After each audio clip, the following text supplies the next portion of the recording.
ছিল স্বরূপ আমি মহিলা দলকে ধন্যবাদ জানাচ্ছি। সেই সাথে মহিলা দলের হামিদা আপা সহ সকল নেতৃবৃন্দকে ধন্যবাদ জানাচ্ছি।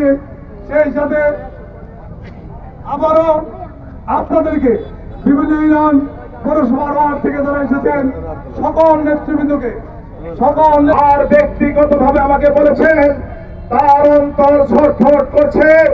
হুমায়ুন কবির তালুকদার তিনি আমাকে বলেছেন যে আন্দোলন মিছিল আমি থাকতে পারলাম না, আমার মনটা ছটফট করছে।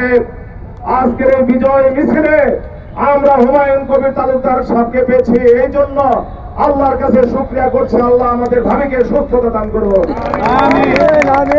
সমবেত ভাই ও বোনেরা, আজকে আমরা যখন এই মিছিল শেষে সমাবেশ করছি তখন বাংলাদেশের প্রায় 500 পরিবারের কারো ভাই, কারো পুত্র, কারো আত্মীয় তারা হারিয়েছে। সেই সমস্ত পরিবারে এখনো কারো কান্নার রোল থামে নাই। যারা হারিয়েছে তারা বোঝে হারানোর কি ব্যথা। যারা শহীদ হয়েছেন শহীদদের প্রতি শ্রদ্ধা জানাচ্ছে, বিদেয়ী আত্মার মাগফিরাত কামনা করছে, শোক সন্তপ্ত পরিবারের প্রতি সমবেদনা জ্ঞাপন করছে। এই আন্দোলনে কমলমতি শিশুদের মধ্যে অনেকেই যারা আহত হয়েছেন তাদের সাথে আন্দোলনে অংশগ্রহণ করে বাংলাদেশ জাতীয়তাবাদী দল এবং তার অনেক অঙ্গ সংগঠন এবং অন্যান্য দলের নেতৃবৃন্দ, বিভিন্ন পেশাজীবী নেতৃবৃন্দ, বিভিন্ন সাধারণ মানুষ আজকে আহত হয়ে হাসপাতালে চিকিৎসাধীন আছেন। কেউ কেউ চিরতরে পঙ্গু হয়ে গেছেন, কেউ কেউ ওই পুলিশের ছোড়া গুলিতে 2টি চোখ বিনষ্ট হয়ে গেছে। সেই সমস্ত আহত ব্যক্তিদের প্রতি সম্মান জানাচ্ছে, শ্রদ্ধা জানাচ্ছে। কমলমতি সেই শিশু ছাত্রদেরকে যারা বুকের তাজা রক্ত ঢেলে দিয়ে আজকে বাংলাদেশকে দ্বিতীয়বারের মতো স্বাধীন করেছে, যারা বাংলাদেশকে অসম্ভব একটি কাজ করে দিয়েছে, 15 বৎসরের স্বৈরাচার মুক্ত করে দিয়েছে, সেই ছাত্রদের প্রতি শ্রদ্ধা জানাচ্ছি। সেই আন্দোলনে যারা অংশগ্রহণ করেছিলেন তাদের প্রতি শ্রদ্ধা জানাচ্ছি। আপনারা দীর্ঘক্ষণ মিছিল করেছেন, অনেকক্ষণ বক্তৃতা শুনছেন, অনেকেই ক্লান্ত। আমার বক্তৃতা দীর্ঘায়িত করব না, একটা কথা আপনাদেরকে বলবো, বিজয় আমাদের হয়েছে এটা ঠিক, এইটা কিন্তু চূড়ান্ত বিজয় নয়। বিএনপি কিন্তু সরকার গঠন করে নাই, সরকার গঠন করছে একটা তৃতীয় পক্ষ, নির্দলীয় ব্যক্তিরা সরকার গঠন করেছে। অতএব আমাদেরকে সাবধান থাকতে হবে। বিজয়ের যে বিজয় আমাদের ছাত্র ভাইয়েরা জনতারা এনে দিয়েছেন, সেই বিজয়কে আমাদের রক্ষা করতে হবে। বিজয় অর্জনের চেয়ে বিজয় রক্ষা করা বেশি কঠিন, স্বাধীনতা অর্জনের চেয়ে স্বাধীনতা রক্ষা করা বেশি কঠিন। কারণ তৃতীয় পক্ষ যারা ক্ষমতায় আছেন তাদেরকে সহযোগিতা করতে হবে, দ্রুততম সময় যেন তারা নির্বাচন দেয়। এই কথাটি সত্য, ধ্রুব তারার মতো সত্য। বাংলাদেশে নির্দলীয় পক্ষ সরকারের অধীনে যে নির্বাচন অনুষ্ঠিত হবে, সেই নির্বাচনে বিএনপি ইনশাআল্লাহ অবশ্যই ক্ষমতায় আসবে। অতএব আমাদেরকে সচেতন থাকতে হবে, মানুষ যেন না বলে একটা স্বৈরাচারকে তাড়িয়েছি, তার থেকে যেন আমরা পার্থক্য হই, তার থেকে যেন আমরা ভালো হই, আমরা যেন আমাদের কর্মকাণ্ড দিয়ে তাদের সমকক্ষ হয়ে না যায়, সেই জন্য সকলকে সাবধান থাকতে হবে। সংযত ধরবেন, কোন ব্যক্তিগত আক্রোশ নয়, কোন দলাদলি নয়, শান্তিপূর্ণ পরিবেশ বজায় রাখতে হবে। আমরা যদি পরিবেশ ঘোলা করে তাহলে কিন্তু এই ঘোলা পানিতে অন্যরা মাছ শিকার করবে। যারা আজকে সরকার গঠন করেছেন তৃতীয় পক্ষ, তাদের কথাবার্তা আচার আচরণে কিন্তু কিছুটা হলেও অন্যরকম ইঙ্গিত পাওয়া যায়। আমরা যদি বিশৃঙ্খলা করে আমরা যদি অশান্তি সৃষ্টি করি সেই সুযোগ কিন্তু তারা নেবে। এদেশের মানুষ যেভাবে বিএনপির প্রতি মুখ দিয়েছে, বিএনপিকে যেভাবে ভালোবাসেছে, আমাদের যদি কর্মকাণ্ড বিতর্কিত হয় তাহলে কিন্তু মানুষ সময় লাগে না মুখ ফিরাই নিতে। দয়া করে আপনারা আমার সামনে কথা দিবেন, যার চাই ব্যক্তিগত আক্রোশ থাকুক, দলীয় আক্রোশ থাকুক, আপনারা কারো প্রতি কোনো অসদাচরণ করবেন না। আরেকটা কথা বলবো, মধুপুর হলো বহু জাতির মানুষ। এখানে প্রচুর আমাদের হিন্দু ভাইরা থাকেন, এখানে খ্রিস্টান ধর্মের লোকরা আছে, এখানে গারো ধর্মের লোকরা আছে, অন্যান্য ধর্মের লোকরাও এখানে বসবাস করে। কিন্তু মধুপুর সবসময় একটি সম্প্রীতির শান্তিপূর্ণ জায়গা। এখন কিন্তু স্বৈরাচার নাই, দায়িত্ব কিন্তু আমাদের মধুপুরের এই সংখ্যালঘু ভাইদের সম্মান রক্ষা করা, তাদেরকে ইজ্জত দেওয়া, তারা যাতে কোনোভাবে লাঞ্ছিত না হয়, তাদের ধর্মীয় মর্যাদায় যাতে কোনোভাবে অপবিত্র না হয়, সে দায়িত্ব কিন্তু আমাদের পালন করতে হবে। আপনারা আছেন, সম্প্রীতি রক্ষা করবেন, শান্তি রক্ষা করবেন, জনগণের মধ্যে শান্তি শৃঙ্খলা রক্ষা করবেন। এখন ভাই একটা দুইটা কথা না বললেই নয়। আজকে এখানে ব্রিজের মধ্যে দাঁড়িয়ে আছি, শেখ হাসিনার সেই কথাটা মনে পড়ে। আরে ইউনূস সাহেবকে পদ্মা নদীতে 2 বার চুবাইতে হবে, আর খালেদা জিয়াকে কি করতে হবে? টুকুস করে ফেলে দিতে হবে। আর সেই ইউনূস সাহেব আজকে বাংলাদেশের প্রধানমন্ত্রী। কাউয়া কাদের কি বলেছিল? বিএনপির আন্দোলন এই বছর না সেই বছর, এই দে না সেই দে, আন্দোলন হবে কোন বছর? কি ওবায়দুল কাদের আন্দোলন হয়েছে? এই বেটা তুই বলেছিলি বিএনপি পালানোর জন্য ইঁদুরের গর্ত খুঁজে পাবে না, তুই কি পেয়েছিস? কোথায় সেই কাদের, কোথায় সেই ওবায়েদ, কোথায় সেই কাউয়া, কোথায় সেই হাসান মাহমুদ, আর ওই শামীম ওসমান নারায়ণগঞ্জে খেলা? আর সেই কথা কাউয়া বারবার উচ্চারণ করছে, খেলা হবে। আমরা আজকে বলি খেলা কি হয়েছে? খেলা হয়েছে, খেলায় আমরা জিতেছি। ওবায়দুল কাদের পালিয়েছে, সবই আল্লাহর ইচ্ছা। এইটা কিন্তু আবারও বলে ধরে রাখতে হবে। মানুষ আমাদেরকে ভালোবেসে গ্রহণ করেছে, আমাদের আচরণ দিয়ে যেন আমরা সেই ভালোবাসাটাকে নষ্ট না করি। কারণ নির্বাচন কিন্তু সামনে। 2012 সালের সংবিধান থেকে তত্ত্বাবধায়ক সরকার বাতিল করেছিল এই আদালতের মাধ্যমে। সেই তত্ত্বাবধায়ক সরকারের দাবিতে 2012 সাল থেকে আমরা আন্দোলন করে যাচ্ছি। 14 সালে বিএনপি নির্বাচনে যায় নাই, তত্ত্বাবধায়ক সরকার ছিল না। 18 সালে নির্বাচনে কি হয়েছে দেখেছেন। আজকে বারবার মনে পড়ছে আমাদের মধুপুরের সেই নমিনি, আমাদের ভালোবাসার নয়নের মণি সরকার শহীদের কথা, যাকে নমিনেশন দিয়েছিল। যদি 50% ভোট হতো, সরকার শহীদ কমপক্ষে 1 লক্ষ ভোটের ব্যবধানে মধুপুরে ঘর থেকে বের হইতে দেয় নাই, রাস্তায় দাঁড়াতে দেয় নাই, ভোট কেন্দ্রে যেতে দেয় নাই। আজকে মনে পড়ে সরকার শহীদের পক্ষে ধনবাড়িতে মিছিল করে যখন আমি যাচ্ছিলাম ওই শালিবাইতে, আমার আবার একটু চা খাওয়ার অভ্যাস, আবার বিশেষ করে গায়ের দুধের চা, ওইখানে চাই খাইলাম।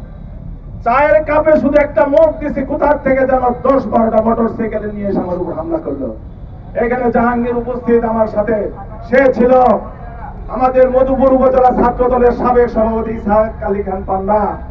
সে আমাদের সাথে ছিল, ইসহাক আমাদের সাথে ছিল। আজকে ইসহাক জীবিত নাই। আজকে সেই দিন আমাকে লাঞ্ছিত করলো, আমার গাড়ি ভাঙচুর করলো। এই বাস স্ট্যান্ডে আমরা কোনোদিন দাঁড়াই গত 15 বছর একটা কথা বলতে পারি না, একটা মিছিল করতে পারি না। আজকে সেই বীর পুরুষরা কোথায়? আর যে কথা বলছিলাম, সরকার শহীদের কথা বারবার মনে পড়ে। আজকে যদি সরকার শহীদ বেঁচে থাকতেন, এই মধুপুরের মধ্যে সবচেয়ে বেশি তিনি খুশি হইতেন।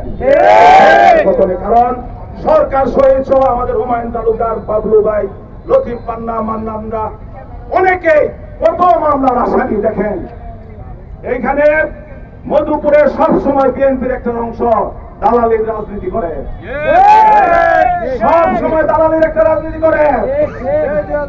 মধুপুরের বিএনপি কখন কোথায় কে গঠন করেছে জানেন?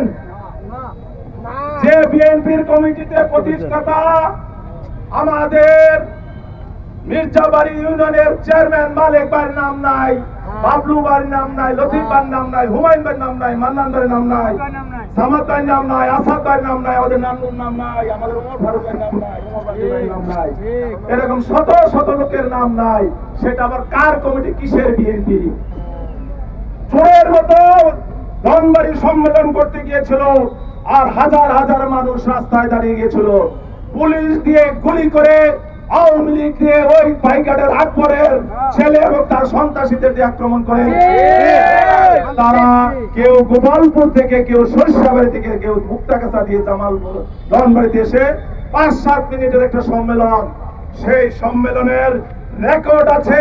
মধুপুর থেকে যিনি অনেক অতীতে প্রায় 1 যুগ আগে এমপি ইলেকশন করেছিলেন, সেই ব্যক্তির মুখে শুনেছি বলে পুলিশ ভাইদের ধন্যবাদ, বলে আওয়ামী লীগকে ধন্যবাদ। আর তিনি তো আওয়ামী লীগকে ধন্যবাদ দিবেনই, কারণ ঢাকায় বসে তিনি আব্দুর রাজ্জাক ভোলার সাথে সব সময় দহরম মহরম সম্পর্ক। এই উপজেলা নির্বাচনে ঢাকায় বসে তারা 2 জনে আব্দুর রাজ্জাক ভোলার তিনি সমঝোতা করেছেন। আর তার অনুসারীরা কি করেছে? এই আব্দুর রাজ্জাক ভোলার পক্ষের লোকদের পক্ষে উপজেলা ইলেকশন করেছে। ভিডিও আছে, ছবিও আছে, অস্বীকার করতে পারবেন? আর কি করলেন? এই যে এবার ছাত্র জনতারা যখন আন্দোলন করলো, উত্তর টাঙ্গাইলের সবচেয়ে বেশি আন্দোলন হয়েছে মধুপুর। এইখানে আন্দোলনের নেতৃত্ব দেওয়া শত শত আমার ভাইরা রয়েছেন, ছোট ভাইরা, তারা এখানে নেতৃত্ব দিয়েছেন। কোন দিন যারা বিএনপি দাবি করেন একটা মিছিল করে নাই, কারণ আমি ঢাকায় বসে সবসময় খোঁজ খবর নিতাম। যেদিন টিভি স্কলে আসলো শেখ হাসিনা পদত্যাগ করে দেশ ছাড়ছেন, তখন তারা যেন কোথা থেকে সে এখানে জড়ো হয়ে গেল। ব্যাংক চিনেন না? ব্যাংক ব্যাংক মাটির গর্তে থাকে, বৃষ্টি নামলে ব্যাংক বেরিয়ে এসে ভ্যাঁ ভ্যাঁ করে। শেখ হাসিনার পদত্যাগের কথা শুনে এসে তারা এখানে মিছিল করেছে। এখন জায়গায় জায়গায় যারা বলে আমাদের একটা পকেট কমিটি আছে, এই পকেট কমিটি বিএনপি, আর কোন বিএনপি নাই। বিএনপি হলো জনতার দল। কেউ বিএনপি করতে পারে, কেউ বাধা দিতে পারবে না। তুমি বিএনপি করতে পারবে না, ছাত্রদল করতে পারবে না, যুবদল করতে পারবে না। যারা এই কথা বলে তারা হলো আরেকটা স্বৈরাচার, দলের ভিতরে স্বৈরাচার। এই আন্দোলনের সময় মধুপুরে একটা মামলা হয়েছে, মধুপুরে একটা মামলা হয়েছে। সেই মামলা হওয়ার আগের দিন রাতে কাকরাত থেকে ফোন করেছে 25 না গোপন, বলেছে ভাই প্রাক্তন আত্মীয়, আমাদের কেউ কিন্তু এই মিছিলে যায় নাই। সেই মামলায় দেখেন যারা কমিটির দাবি করে কারো আসামি আছে কেউ? সেই মামলার আসামি জয়নাল আবেদিন, বাবলু, আব্দুল লতিফ, পান্না, হুমায়ুন তালুকদার সহ 3টা মামলা হয়েছে। সেই 3টা মামলায় যাদেরকে বঞ্চিত করে বিএনপি করেছে তারা আসামি। সেই মামলায় মধুপুরের এই 3 মামলায় 3 জন গ্রেপ্তার হয়েছিল। প্রত্যেককে 3 দিন করে 9 দিনের রিমান্ডে দিয়েছিল।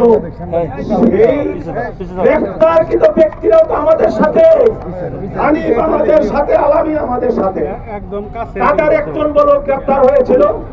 তাহলে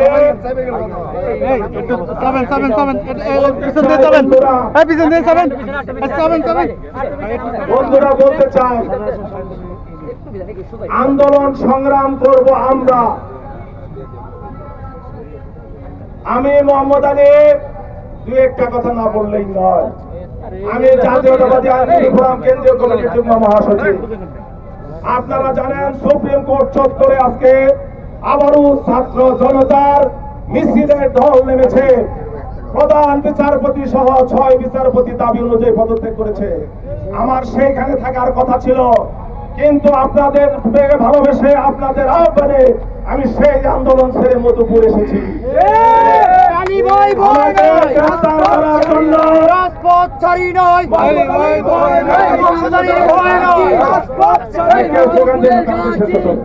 আমাকে গ্রেফতার করার জন্য 2012 সালে 3 দিন 3 রাত্রি সুপ্রিম কোর্ট ঘেরাও করে রেখেছিল।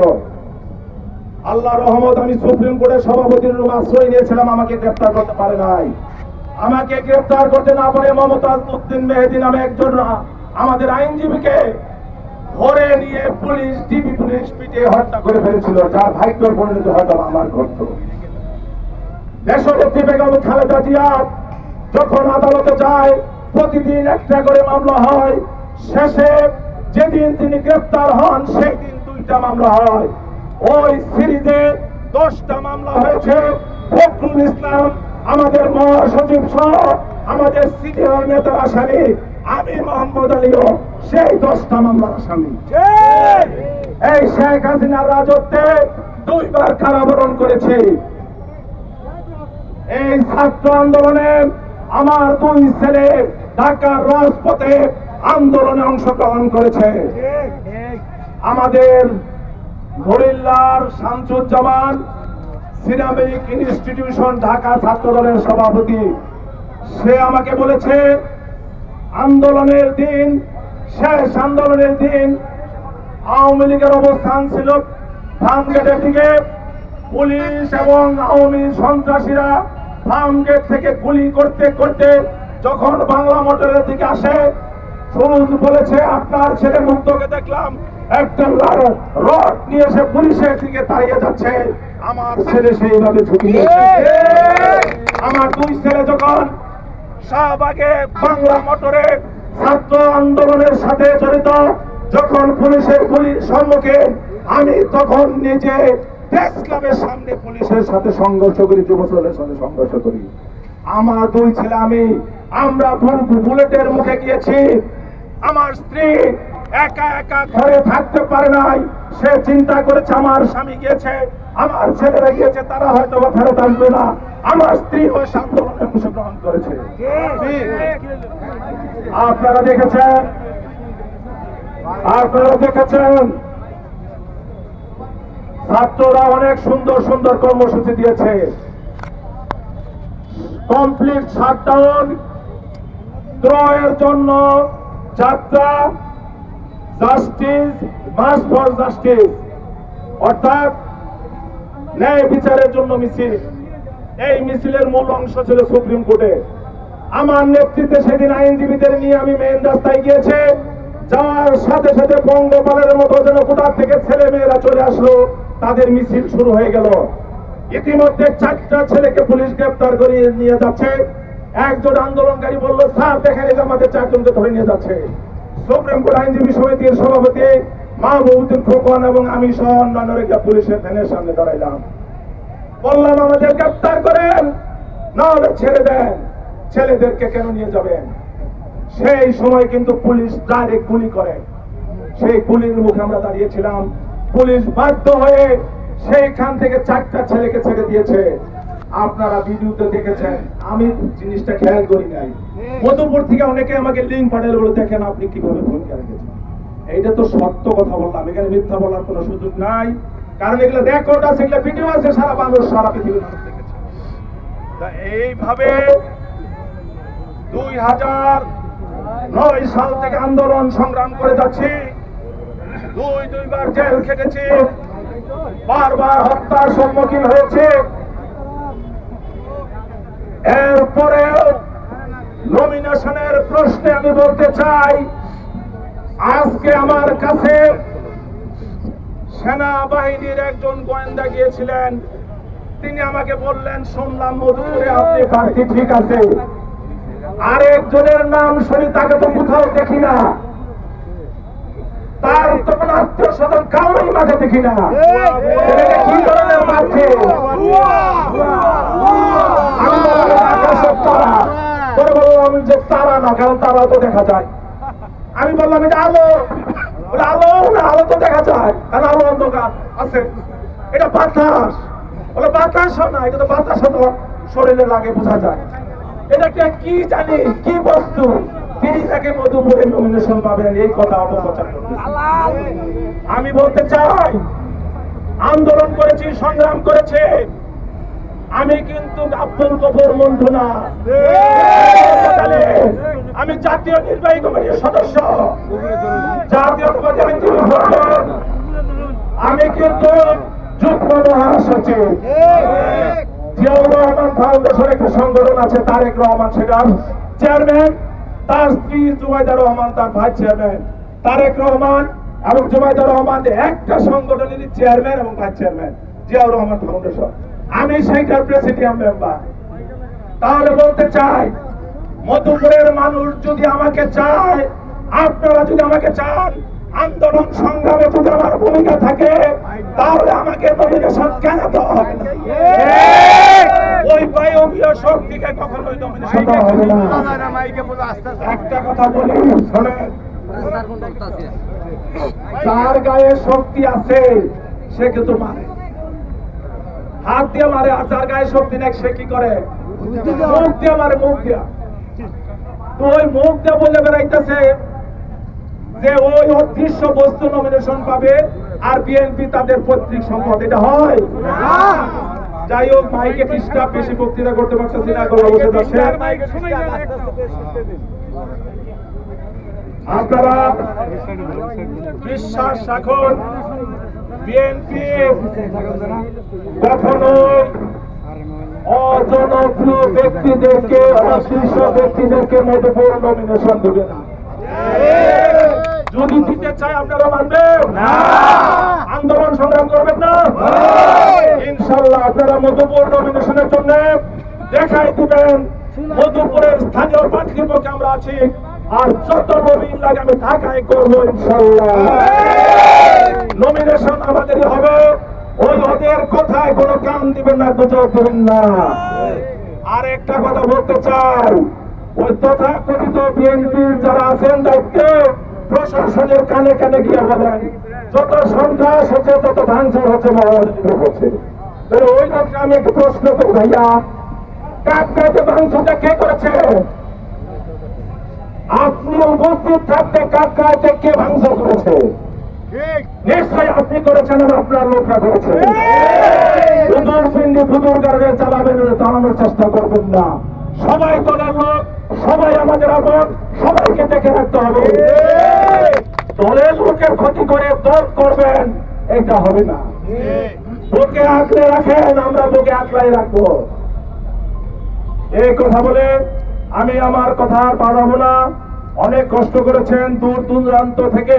কালকে রাত্রি 9:30টায় আমরা মিছিলের ঘোষণা দিয়েছিলাম।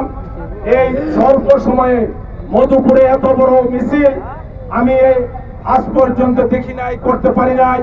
আমি সৌভাগ্য মনে করছি যে আপনাদের অংশগ্রহণে মধুপুরের ইতিহাসে একটি বৃহত্তর মিছিলে অংশগ্রহণ করতে পারলাম। পরিশেষে বলতে চাই, এই সরকারের পতন দেখে আমরা অনেকেই খুশি হয়েছি। সবচেয়ে বেশি যিনি খুশি হয়েছেন তিনি আমাদের মাতা দেশ নেত্রী বেগম খালেদা জিয়া, যিনি বেঁচে ছিলেন আমার মনে হয় এই খুনি হাসিনার পতন দেখার জন্য।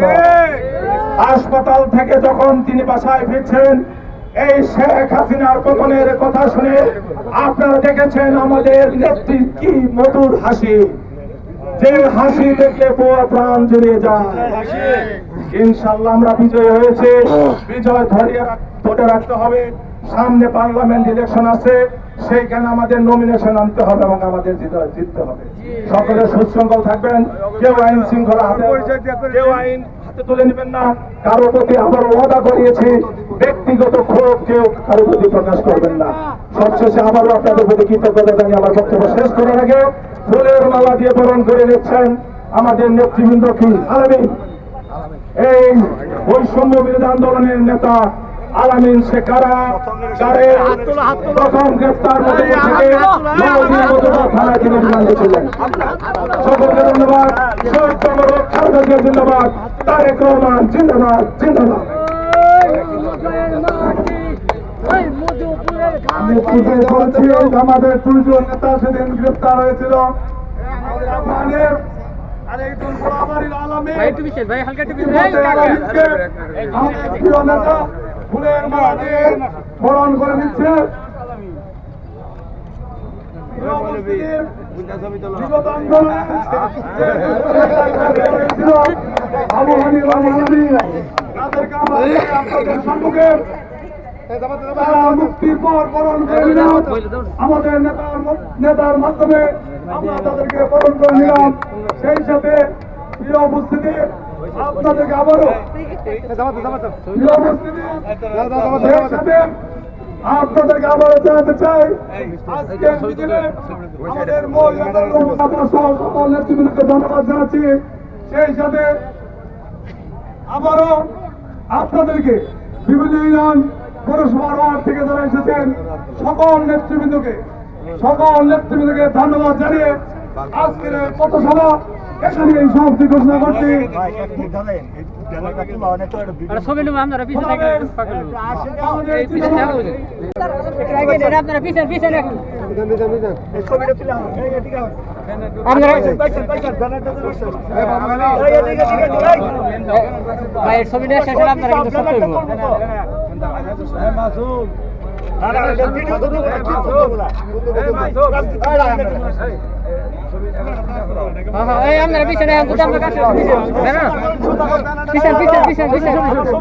আর পিছনে ভাই আপনার পিছনে লাগবো ভাইজান ওই যে লোক লাগবে পিছনে যে ভাই এই ভাই এই আর একটু পিছন ব্যানারটা ঠিক করে আরে এত মাথা উপর উঠে চলে